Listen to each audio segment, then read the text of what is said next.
And today we are joined by Brandon Campbell on another edition of Down to the Wire. Welcome, Brandon. Hi, Jackson. Thanks for having me. Got a few topics I'd like to talk to you about today, and we'll get right into it. This show will be 2 weeks out from the Super Finals day, but you had a very good day that day. Yeah, it was unexpected, to be honest with you. I mean, the one filly I thought had a really good shot, the 2-year-old filly Rockin' Mystery with Chris Lancaster for Rod Therese. She was really strong the last few starts, and I was really confident in her as long as she stayed to form. I thought we were going to, just play with them, which she did, which is great. But then Harold Hainings's filly, made in Alberta, she'd been getting better the last 4 or 5 starts, I'd say. And I knew if they had a hot pace, maybe I'd be able to hit the board. But she come flying and she took the whole thing, and it was felt a lot better than the other one because I mean that was the second one of the day, and I've never won 2 superfinals in a day, which is nice. But the fact that it was an unexpected win made it feel that much better. Yeah, and it doesn't say that on the check, but I'm sure mentally it does. Interesting you bring up Harold's name. He seems to plug along all summer, and everyone will say, "Oh, Harold's got a filly again or a colt or whatever," and he scores on Super Final Day. And credit to him and his operation. Yeah, no, I mean Harold's always made nice colts, nice fillies. Him and Richardson always come up with a few every year, and they always have talent in their barn. And I mean Harold's dedicated; they work hard. His family, Colleen and Caitlin, they've been there forever, and they're hard workers. They never stop. When people are out taking a day off because it's cold or something, they're out there. And he did a really good job bringing this filly around and figuring her out. So I mean, he gets all the credit. I was just sitting there, and everybody got tired. So. And on a note, that same type of no rock and mystery, you said that she got the slow fractions. You were able to control your own pace. She looked like she was the best. Probably came over here, maybe got a little bit of sickness in the for Rod. Took her home, went up to Edmonton, then decided to put you down 4 for 4. That must have been the difference.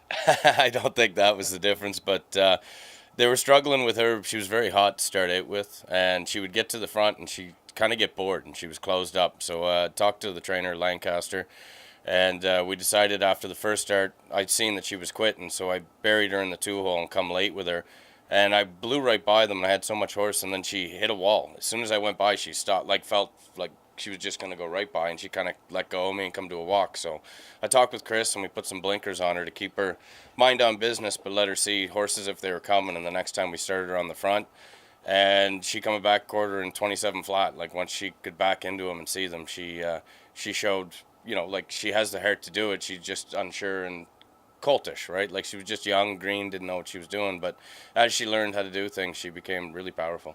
Powerful and brave, and probably especially with fillies themselves. They get on top of their game, and then they get the feeling invincible as well. Yeah, they tend to do that sometimes. Fillies and mares, they get like that. They're really moody, I would say, and sometimes they get once they get on a roll and they get brave, they're unbelievable. And then all it takes one day is to get their confidence shot, and it takes you 4 or 5 starts to get them back. So that probably had a lot to do with it as well. Like to talk about a few other things. Some of the guys around here, and you're spearheading it as much as anybody, is Movember, and it's a big deal. And how is that going as far as you know? I know it's you don't actually deal with the money. I think it's all done online, but everybody happy with so far how that's going? Yeah, everybody's happy. Our donations have slowed down quite a bit lately, so I mean it would be great to have some people closing down the stretch here, make a few more donations towards us. Our goal's 2,000, and we're shy of that at this moment. So if we could get some attention to that and get some more donations, that'd be great.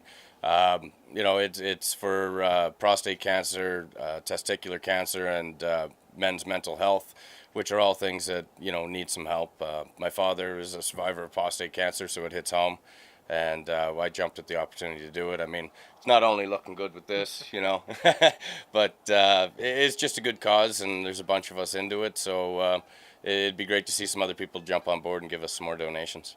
Well, that's a tough task because there are so many causes out there, and to Movember and have it last for a month, I truly understand that maybe the first week there's some hype and that, then there's a lull session, and hopefully it picks up for you at this end.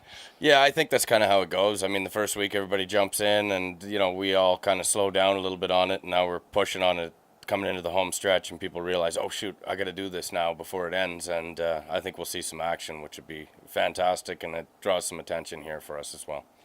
Also, like to bring up another tough subject, Brandon. You've had a lot of problems in the last year, demons, or for longer for sure, but it came to a head in the last year. Demons have struck through your mind, your body, and all that. And I get asked once in a while, I know you spilled your guts out, I'll call it, to the industry and also the world, but the industry with your article that showed up in Standardbred Canada, it's been on Facebook, your low point in your life, and that. I would just like to make a point at this time, me dealing personally with you over the last few months, what a great change. I can only wish you and Jody and Presley and there's a new baby on the way coming in February, I guess, as well. But from my point of view, what little we have and interact together, what a difference. I'm assuming you'd like to just talk a little bit about it because you're there now to help. Yeah, like you said, I went through a lot of demons in myself and suffered with addiction.